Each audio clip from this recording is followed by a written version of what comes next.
Hi, this is Sarah Estabrooks with Catholics Online, and today I wanted to talk to you about giving what you can to your ministry. So I want to start off with a story.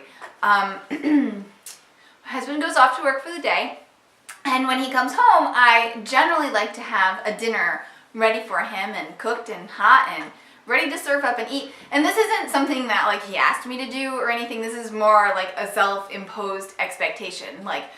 As a good homekeeper or housewife or whatever, I want to make a dinner for my husband when he gets home from work. He's working hard all day. He deserves to come home to a good dinner. So this is kind of like a self-imposed thing.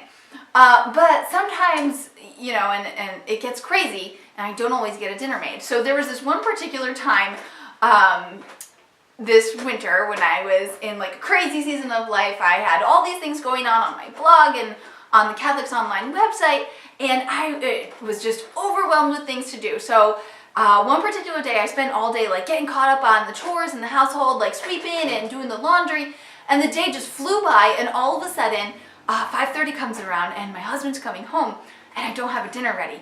So I'm frantic in the kitchen. I can't come up with anything, and he walks in the door and he says, "Hi, how's your day going?" He kicks off his shoes and he sits down on the couch. Meanwhile, I'm in the kitchen. There's no dinner. And I start having this interior monologue going on in my head, and I'm saying to myself, he's got to notice that there's no dinner. He's got to be wondering what the dinner plan is. And I'm looking around for dinner, and there's no easy meals in the freezer. There's no leftovers I can warm up. There's nothing. So I'm starting to panic, and I'm thinking, oh, what's he got to be thinking? He's got to be thinking dinner should be ready, and what are we going to have, and that I should be getting something for him. And I'm telling myself all these thoughts in my head. And I'm working myself up into a frenzy, and I'm about to cry. And I just opened the fridge, and I looked in the fridge, and I was about to cry, but I was just like, Holy Spirit, help me. And I just paused for a minute, in prayer, God help me before I totally lose it on my husband. And finally this thought came to me: give what you can. Give what you can. So I was trying to give my husband something fantastic, a nice hot cooked meal, and I had all these expectations, but those were things that I couldn't give. I couldn't give him, a steak and mashed potatoes or whatever it was. I couldn't give him all these things that I had imposed these expectations on myself. But I heard this: give what you can. So I paused for a minute just to ask myself, what can I give? What can I give him? And so I looked in the fridge, and I just kind of take a deep breath, and what can I give him? So I look, and there was a loaf of bread and, a pack of American cheese, or there was some lettuce, I could have made a salad, and other than that, there was cereal in the cabinet or something.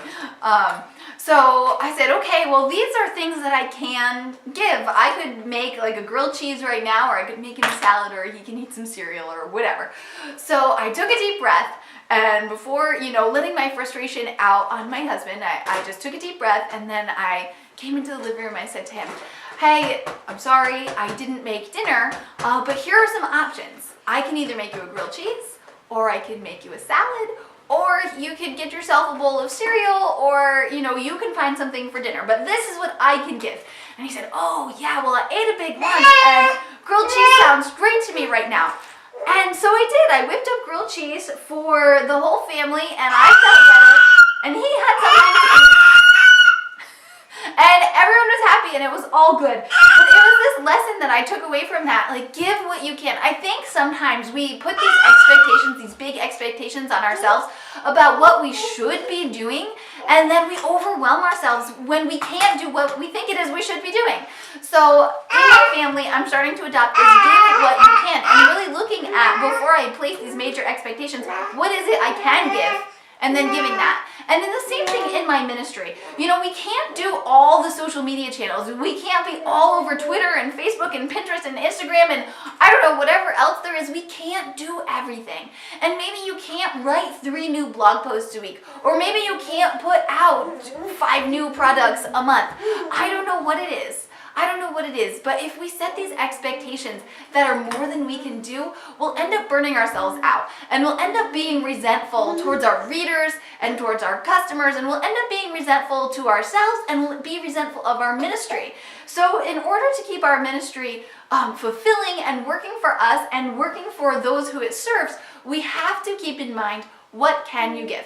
So I just want to challenge you right now to take a look at what you're doing, just kind of take stock of what you're doing or what you're not doing in your ministry, what things are overwhelming you, what things are working for you. And I would like you to sit down right now and make a list of what you can give. It can be things that you're already doing, or it can be things that you want to do. And if there's anything on that list of things that you're already doing that you can't give, cross it off your list. So what can you give? Maybe you can give 10 minutes on social media in the morning and 10 minutes on social media at night. Write it down and make that a plan. That's what you're going to do for your ministry. Maybe you can set aside an hour to work while your kids are napping. My kids don't nap, so maybe an hour to work after your kids go to bed at night, or an hour to work while your kids are watching a movie in the afternoon. If you can give that, that's what you can give. And if you can't, you can't. So one thing that I have found out that I can give recently is I can get up before my kids at this point in my life, the way that their sleep patterns are. I can get up before my kids and I can work from like 5:30 or 6 in the morning until 8 o'clock in the morning. And then that's it. At 8 o'clock, I cut myself off, I step away from the computer, and I actually lock the door to my office because I can't give more than that without taking away from my children. So that's my challenge to you today. Just kind of take that to prayer and ponder, what can you give to your ministry, and what can you give to your family, and what can you give as far as social media, or as far as time, or as far as work. So make a list and try to stick to it. All right, so I hope that helps, and I'll be talking to you soon. God bless.